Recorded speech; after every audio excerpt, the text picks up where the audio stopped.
میرے گھر والے کہنے لگے کھانا چھوڑ دیں پہلے اس کی بات سن لے. میں نے کہا پتر کیا ہوا, کسی نے مارا ہے کسی استاد نے؟ کہنے لگے نہیں حضرت, گھر فون کیا تھا تو میری اماں اور ابا کی لڑائی ہو رہی ہے.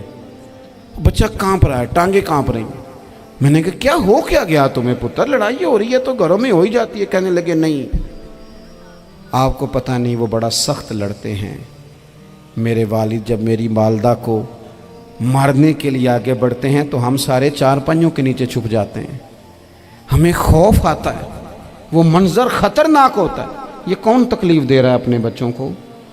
یہاں بیٹھے ہمارے ہاں میلوں دور رہتے تھے اس کے گھر والے, تو وہ تکلیف میں تھا, تو گھر میں کیا کیفیت ہوگی؟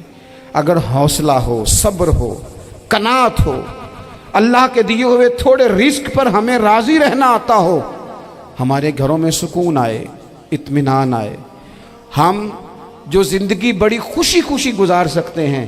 ہمارے مزاجوں کا لالچ, ہماری طبیعتوں کی بے راہ روی, ہماری جھوٹی انا کا بت, ان ساری چیزوں کو ختم کر دیتا ہے.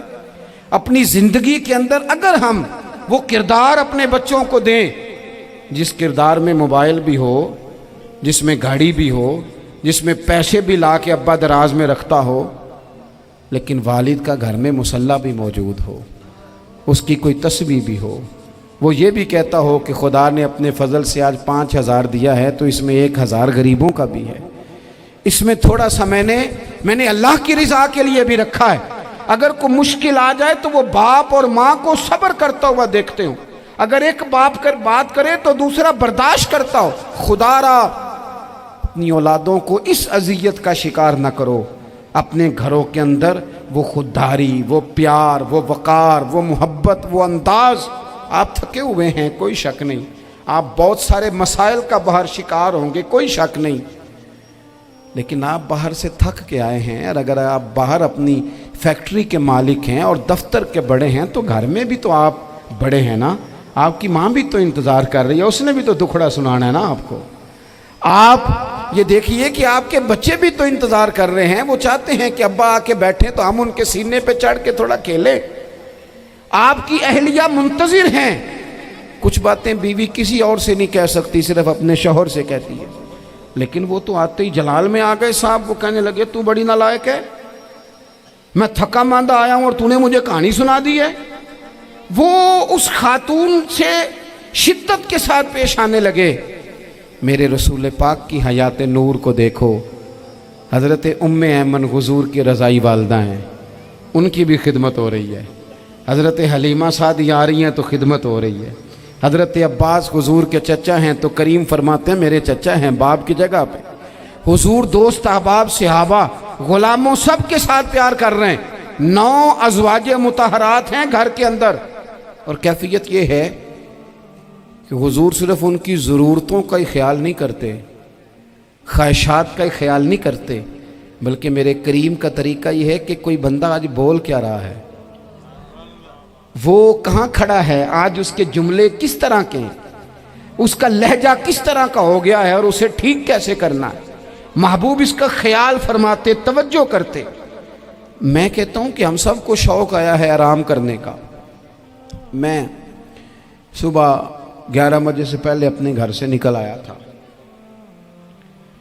اور یہ وقت آ گیا ہے اور رات کو خدا جانے کس وقت گھر پہنچنا ہے. کئی دفعہ کیفیت یہ ہوتی ہے کہ گاڑی سے اترتے ہیں تو پھر دل کرتا ہے کہ کوئی اٹھا کے چلائے نہ کبھی.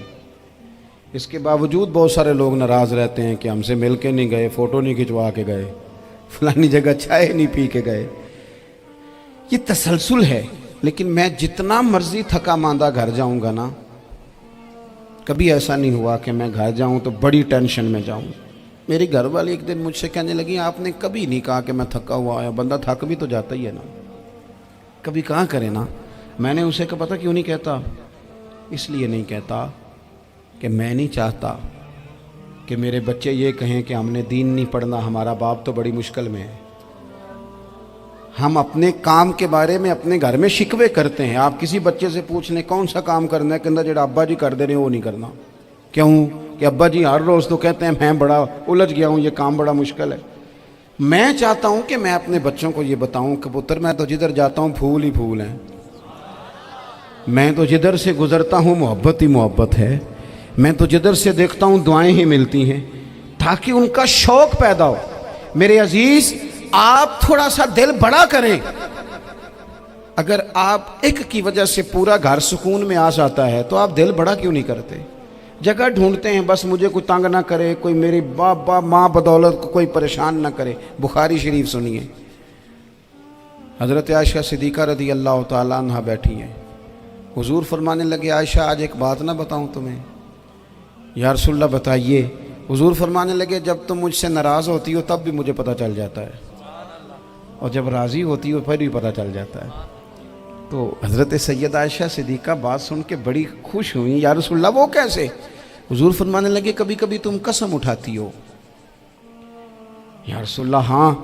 فرمایا جب ہوتی ہو نا راضی، خوش، تو پھر کہتی ہو مجھے رب محمد کی قسم صلی اللہ علیہ وسلم، پھر تم میرے نام کے ساتھ رب کریم کا نام ملا کے قسم اٹھاتی ہو، رب محمد کی قسم۔ یا رسول اللہ بالکل ایسے ہی ہے۔ اور فرمایا جب تمہارے دل میں کوئی بات ہوتی ہے نا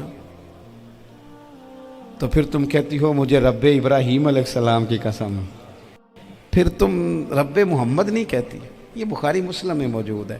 حضرت عائشہ صدیقہ نے تو بات سنی تو کھل گئی طبیعت، کہنے لگی کریم صدقے جاؤں، یہاں تک خیال فرماتے ہو؟ کس کے جملے کہاں پہنچ گئے، یہاں تک خیال ہے؟ فرمایا مجھے پتہ چل جاتا ہے کہ تمہاری کیفیت کیا ہے، کہاں کھڑی ہو۔ او بھئی ہم تو اپنی ماں